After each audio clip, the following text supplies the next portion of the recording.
Berbicara tempat wisata di Malang dan Batu, memang tidak ada habis-habisnya. Ada begitu banyak tempat wisata yang ditawarkan di daerah Jawa Timur ini. Salah satunya adalah Desa Pujon Kidul, desa di Kecamatan Kabupaten Malang yang berjarak 30 km atau 1,5 jam dari pusat kota ini, berinisiatif memanfaatkan kekayaan alamnya untuk wisata mulai tahun 2015. Sebenarnya, desa yang berada di lembah antara Pegunungan Arjuna dan Gunung Kawi ini tidak langsung jadi desa wisata yang meriah seperti sekarang. Awalnya, Desa Pujon Kidul membentuk badan usaha milik desa untuk usaha air bersih.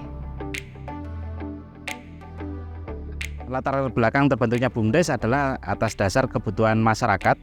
Waktu itu unit pertama yang kita dirikan adalah unit air bersih. Kenapa kita masuknya ke air bersih dulu? Karena ini adalah kebutuhan vital di masyarakat. Sebelumnya air bersih kami itu masih tradisional, pakai tandon-tandon gitu. Kemudian banyak konflik di sana.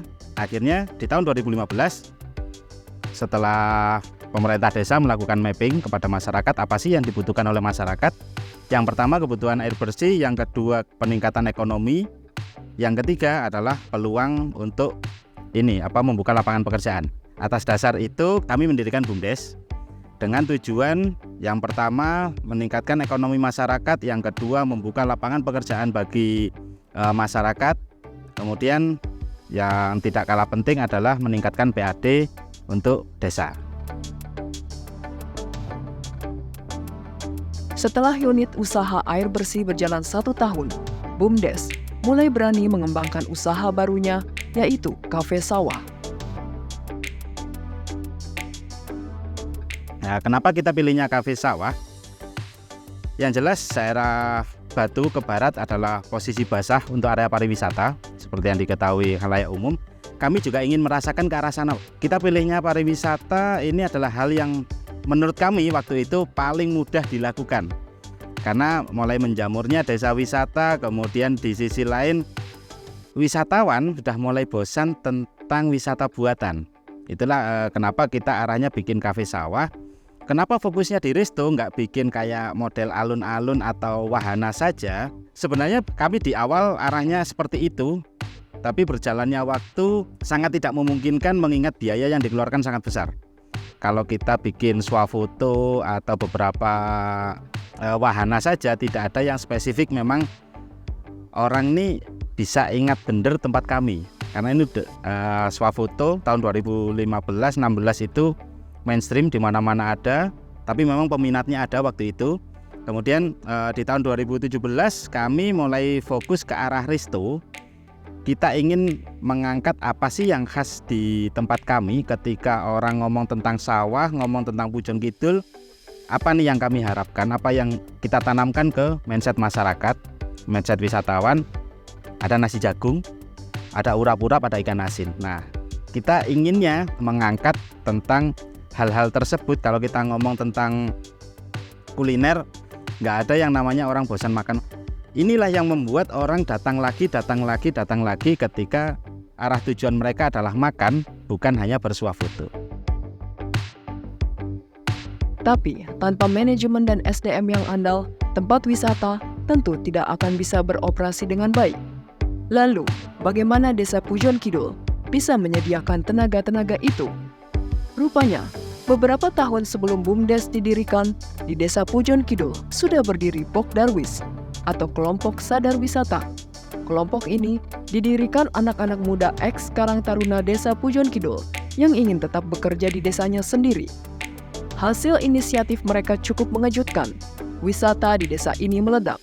Walau pengunjung harus membayar tiket masuk seharga Rp10.000 tiap hari, ada ratusan orang yang berkunjung ke wisata Desa Pujon. Saat weekend, pengunjung bahkan bisa membengkak menjadi 1.000 hingga 2.000 orang.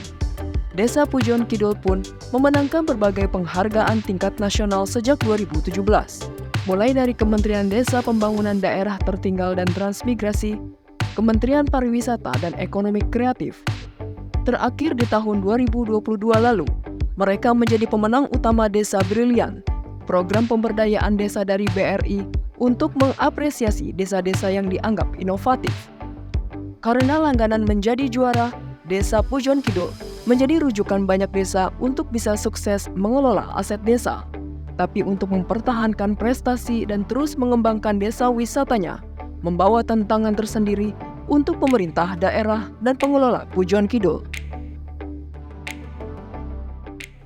Kalau dulu itu masyarakat sulit diajak untuk bikin desa wisata, sekarang itu sulit diatur dalam pengaturannya gitu loh.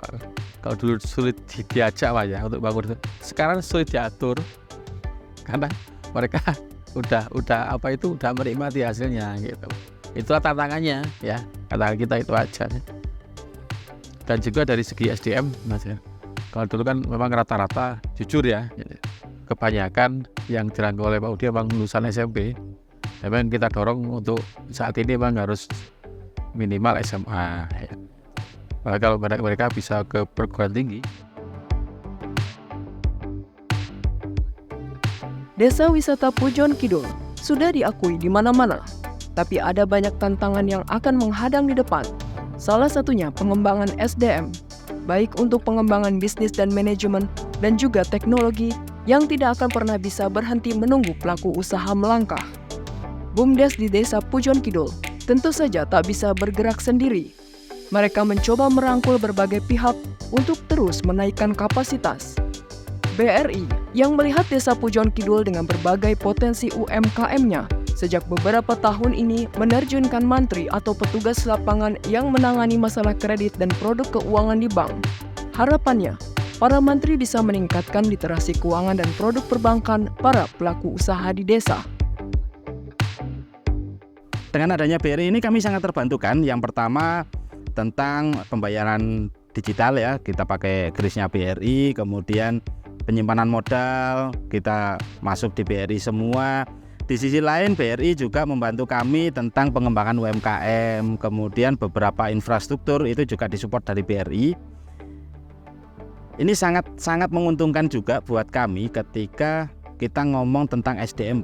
Ketika kami bekerja sama dengan BRI, kita mendatangkan tenaga-tenaga ahli untuk peningkatan kapasitas SDM yang ada di tempat kami. Sangat vital kami rasakan ketika kita ngomong tentang BUMDes, harusnya profesional, tapi SDM yang ada sangat tidak mumpuni untuk ke arah profesional. Ini adanya BRI banyak diperbantukan untuk peningkatan kapasitas SDM.